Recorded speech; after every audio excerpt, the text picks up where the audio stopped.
Shalom, selamat pagi bagi kita semua. Selamat pagi Pendeta, silakan. Apakah suara saya bisa kedengaran? Ya, Bisa, sudah jelas Pendeta. sekarang.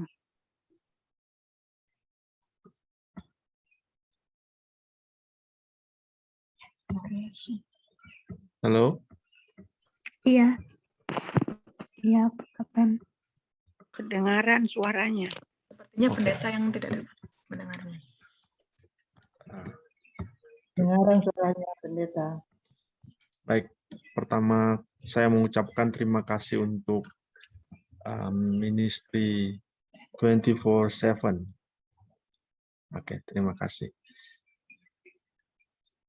Ya, pagi hari ini tentunya kita bersyukur kepada Tuhan oleh karena Tuhan memberikan kita kesempatan untuk berdoa. Bahkan pagi hari ini kita boleh mendengarkan renungan dan kesaksian dari kami. Namun sebelum itu, saya rindu untuk berdoa sekali lagi. Kita berdoa. Bapa kami yang bertakhta dalam kerajaan surga, di pagi hari ini kami rindu mendengarkan kesaksian dan nasihat firman Tuhan. Kiranya kuasa Tuhan boleh mengurapi kami, Roh Kudus bersama-sama dengan kami. Dan bila kesaksian dan renungan ini adalah berkat pagi hari ini untuk kami semua, biarkan pikiran kami boleh mengingatnya dan boleh melakukan itu dalam kehidupan kami. Dalam nama Yesus kami berdoa. Amin. Oke, pertama-tama saya berterima kasih kepada semua pihak yang boleh memberikan kami kesempatan untuk membagikan berkat pagi hari ini. Dan kemarin saya coba berbincang-bincang dengan ada salah seorang di sini, di ruang meeting ini, kira-kira apa yang bisa kami berikan. Dan ada satu ide yang mungkin jarang sudah banyak orang tahu, dan itu sudah pekerjaan yang lama, tetapi banyak juga orang yang meninggalkan pekerjaan itu. Dan pagi hari ini saya rindu bersaksi dan membagikan alasan-alasan teologis kenapa kita perlu melakukan pekerjaan itu. Di Healing Way, selain program-program kesehatan yang dipelajari, ada teologia, tapi hari-hari terakhir ini mulai kami mencoba untuk mengajarkan satu pekerjaan yang bersifat menggunakan tenaga. Dan pekerjaan itu adalah pertanian, pekerjaan pertanian. Dan mungkin beberapa dari kita di sini yang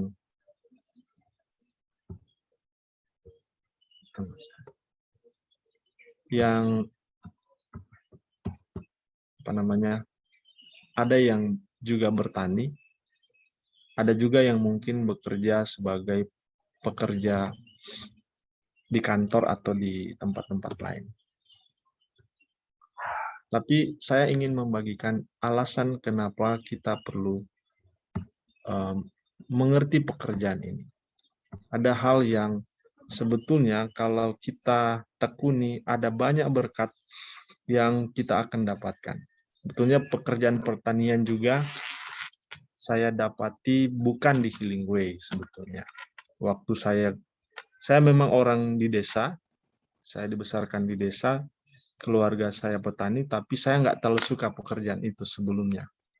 Tapi setelah lama-lama saya belajar, dan saya pernah ke Jakarta, pergi ke CMC, kalau ada yang tahu mungkin ministry itu. Saya belajar di sana lebih dalam, dan saya coba kembangkan di Healing Way. Nah, itu sangat memberkati kehidupan kami, dan secara pribadi saya terberkati di dalam mencintai pekerjaan itu. Nah, Judul renungan yang ingin saya bagikan adalah warisan pekerjaan di sepanjang kekekalan. Jadi pertanian itu sebetulnya adalah pekerjaan yang tidak akan pernah habis atau setelah Tuhan datang itu tidak dikerjakan lagi. Kenapa? Karena di dalam Yesaya 65 ayat 22 dan 21 dan 22 itu jelas sekali secara implisit memberikan gambaran bahwa kita akan melakukan itu. Dikatakan mereka akan mendirikan rumah-rumah dan mendiaminya juga. Mereka akan menanami kebun-kebun anggur dan memakan buahnya juga. Mereka tidak akan mendirikan sesuatu supaya orang lain mendiaminya. Dan mereka tidak akan menanam sesuatu supaya orang lain memakan buahnya. Sebab umur umatku akan sepanjang umur pohon, dan orang-orang pilihanku akan menikmati pekerjaan tangan mereka. Jadi ini pekerjaan adalah pekerjaan yang kita akan lakukan setelah di dunia baru nanti.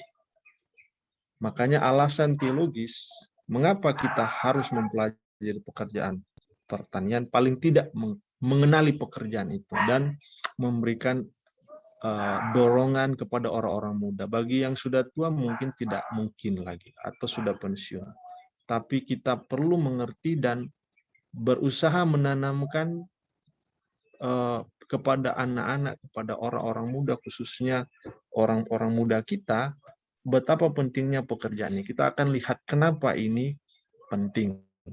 Yang pertama, Alkitab menggambarkan bahwa yang melakukan pekerjaan ini pertama itu adalah Tuhan. Kita bisa lihat di dalam Kejadian 2 ayat 8-9. Selanjutnya Tuhan Allah membuat taman di Eden. Jadi kita tahu taman di Eden itu apa? Penuh dengan tumbuh-tumbuhan. Di sebelah timur disitulah ditempatkannya manusia dan dibentuknya itu. Ayat 9, lalu Tuhan Allah menumbuhkan berbagai pohon-pohon dari bumi yang menarik dan yang baik untuk dimakan buahnya. Jadi Tuhan itu atau Allah itu sebetulnya adalah petani pertama. Kalau kita lihat dari biblical fondasinya. Nah, pekerjaan yang ditentukan Allah untuk dikerjakan manusia bukan pekerjaan lain. Kalau kita lihat di Kejadian 2 ayat 15. Jadi Tuhan menyuruh Adam dan Hawa untuk mengusahakan, memelihara taman itu. Tentunya dengan pekerjaan yang berhubungan dengan tanaman atau tumbuh-tumbuhan. Kemudian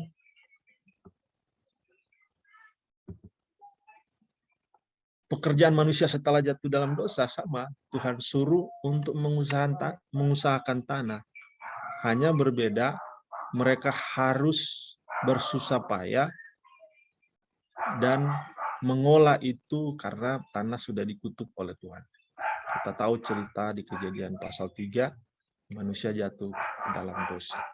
Jadi pekerjaan ini adalah pekerjaan awal yang Tuhan berikan kepada manusia.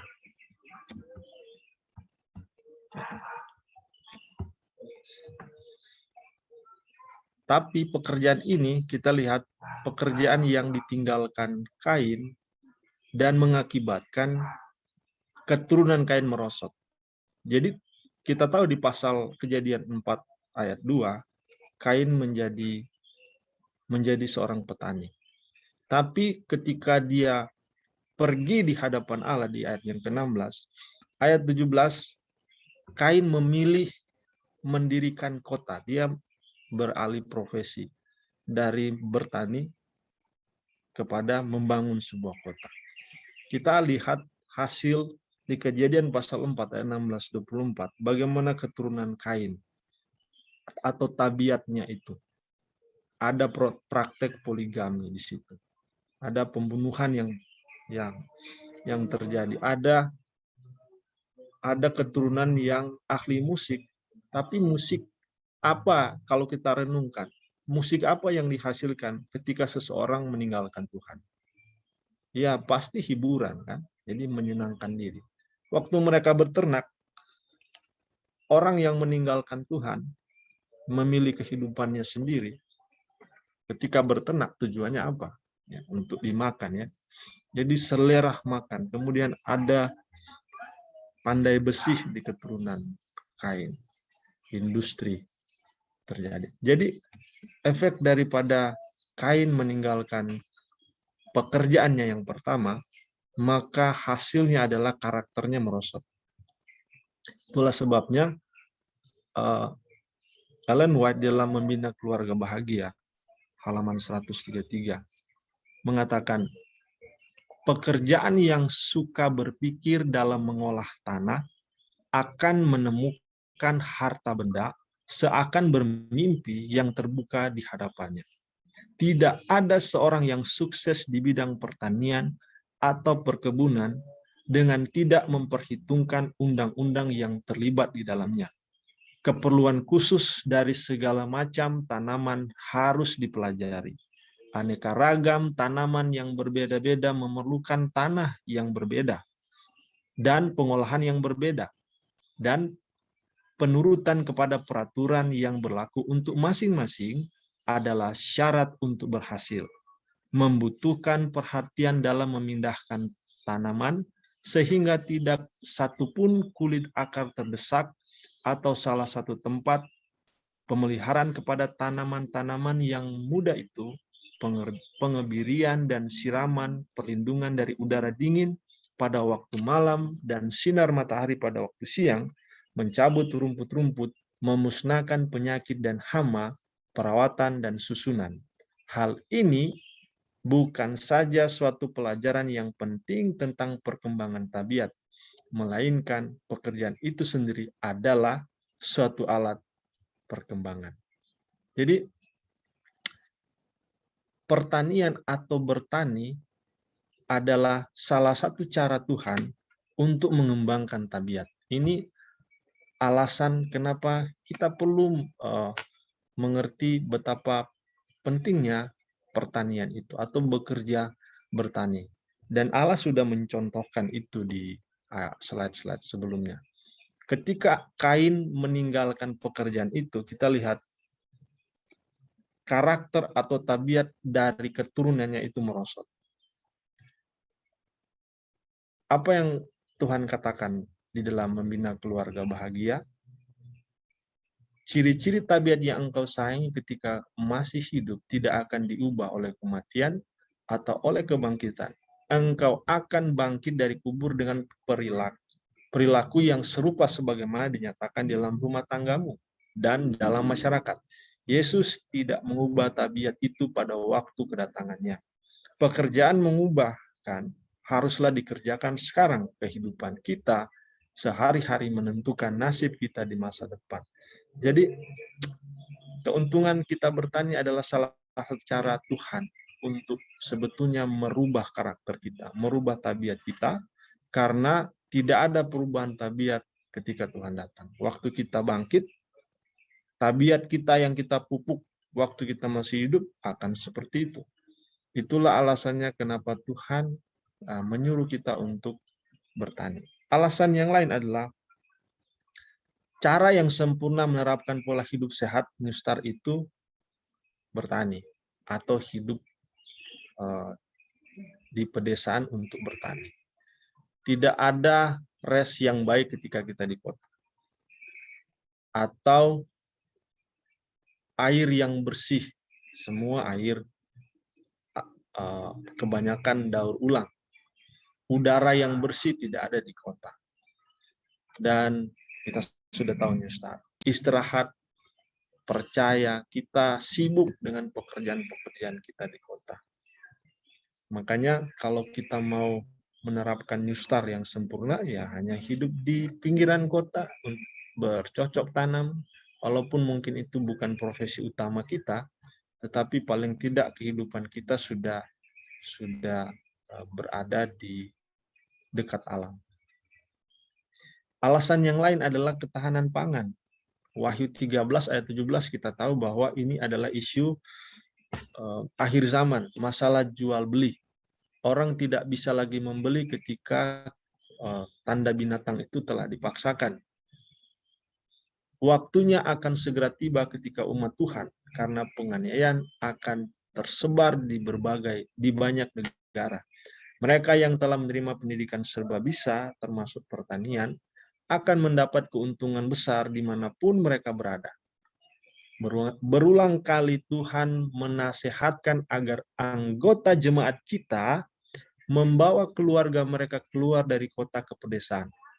Di sana mereka dapat menghasilkan bahan-bahan kebutuhan mereka. Karena pada hari kemudian, tentang membeli dan menjual adalah suatu hal yang sulit sekali. Jadi, apa alasan kita belajar bertani? Selain pertumbuhan karakter, kita mempersiapkan bahan pangan kita sendiri. Karena alasan eskatologis. Ketika undang-undang hari Minggu dipaksakan, kita nggak bisa membeli dan menjual. Tapi kita sudah bisa menghasilkan makanan sendiri karena kita sudah melakukan pekerjaan. Jadi, kira-kira ini alasan kenapa kita perlu paling tidak mengenali pekerjaan ini. Pekerjaan yang lama, pekerjaan yang sudah ditinggalkan.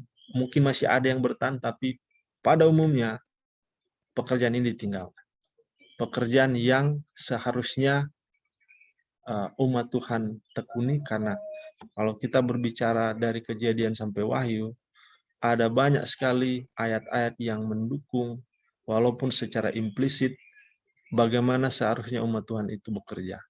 Yesus selalu menggunakan perumpamaan dari alam, dari benih, dari lalang dan gandum, hanya untuk sebetulnya mau menjelaskan bahwa Yesus sangat mencintai alam, dan dia suka hal-hal yang berkaitan dengan pertumbuhan, khususnya pertumbuhan tanaman yang adalah gambaran dari pertumbuhan tabiat kita. Mungkin ini slide terakhir. Bumi mempunyai berkat-berkat tersembunyi di dalamnya bagi mereka yang bersemangat dan berkemauan serta ketetapan hati untuk mengumpulkan segala harta. Banyak petani yang gagal memperoleh hasil yang cukup dari ladangnya karena mereka telah menjalankan pekerjaan itu seolah-olah suatu pekerjaan yang hina. Mereka tidak mengerti bahwa adalah suatu berkat di dalamnya bagi mereka dan bagi keluarganya. Membina Keluarga Bahagia halaman 133, paragraf 3. Jadi di tempat ini kami melakukan pekerjaan ini, mendidik orang-orang yang datang, bukan membuat mereka jadi petani. Kalau mereka mau jadi petani, ya puji Tuhan, tapi paling tidak mereka punya kerinduan, punya kemauan untuk membagikan ini kepada orang-orang yang memang dipanggil untuk pekerjaan itu. Karena pekerjaan ini adalah pekerjaan yang ditentukan Allah untuk manusia kerjakan, bukan tanpa alasan. Salah satu alasan yang paling mendasar, oleh karena di dalam pekerjaan inilah tabiat kita bertumbuh. Tabiat kita akan dikembangkan. Waktu kami di sini, saya punya kesaksian, kita mengerti bagaimana rasanya menjadi orang yang seperti tanah. Tanah dihancurkan, digemburkan, dia tidak akan pernah bisa ditumbuhi oleh benih kalau kita tidak olah. Ini menggambarkan hati kita yang begitu keras, begitu rusak, yang Tuhan harus hancurkan, Tuhan harus lembutkan, Tuhan harus singkirkan batu-batu di dalam hati kita. Tuhan harus singkirkan semak duri, semua kekhawatiran-kekhawatiran dunia yang digambarkan di dalam Markus pasal 4. Dan hal-hal yang membuat kita cenderung kepada dunia, barulah ketika firman itu ditanam, ketika benih itu ditanam, dia akan tumbuh subur. Tidak hanya berhenti sampai di situ, waktu kami menyiram tanaman, kita mengerti setiap hari Tuhan memberikan kita siraman Roh Kudus untuk membuat kita bertumbuh. Ada banyak masalah yang kita hadapi, tetapi kita percaya bahwa pemeliharaan Tuhan di dalam kehidupan kita lah yang membuat kita tetap bertahan hidup. Sama seperti kita memelihara tanaman. Jadi itu hanya sebagian kecil dari pengalaman ketika kami mempelajari cara bertani sesuai dengan Alkitab. Dan mungkin ada beberapa di antara teman-teman di sini yang rindu untuk belajar. Ada banyak cara untuk kita belajar sebetulnya. Asalkan kita punya kemauan, kita dulu mengerti dasar Alkitabianya, ini tidak perlu kita malu, karena ini adalah pekerjaan yang ditentukan Tuhan, salah satu pekerjaan yang ditentukan Tuhan, dan banyak alasan yang sudah kita pelajari tadi, kenapa kita harus melakukan ini. Jika saudara-saudara rindu bisa datang ke sini, atau bisa juga ke CMC. Saya tahu di sana ada karena dulu saya belajar di sana. Bisa juga belajar di sana. Dan ketika kita mau mempelajari ini, saya percaya seperti kutipan ini, ada banyak berkat yang kita akan peroleh. Mungkin kita nggak akan kaya. Saya teringat ada seorang pendeta mengatakan kalau jadi petani nggak akan kaya. Tapi kita mendapatkan berkat yang lain. Saya percaya itu. Dan biarlah renungan dan kesaksian pagi hari ini boleh memberkati kita semua, dan Tuhan kiranya memberkati kita semua di sepanjang hari ini. Amin. Boleh tutup dalam Kita berdoa. doa, Pendeta? Bapa kami yang bertakhta dalam kerajaan surga, kami bersyukur pagi hari ini kami boleh mempelajari, menyaksikan bagaimana kasih Tuhan membuat kami mengerti akan kehendak Tuhan melalui firman-Mu. Biarlah kesaksian dan renungan yang sederhana ini Tuhan boleh menguatkan kami semua. Kami boleh mengerti panggilan Tuhan. Tuhan kuatkan semua saudara-saudara kami yang ada di tempat ini, di ruang Zoom meeting ini. Biarlah kasih damai sejahtera surga akan menyertai mereka sepanjang hari ini. Dan pelayanan yang mereka buat dimanapun itu, Tuhan akan berkati.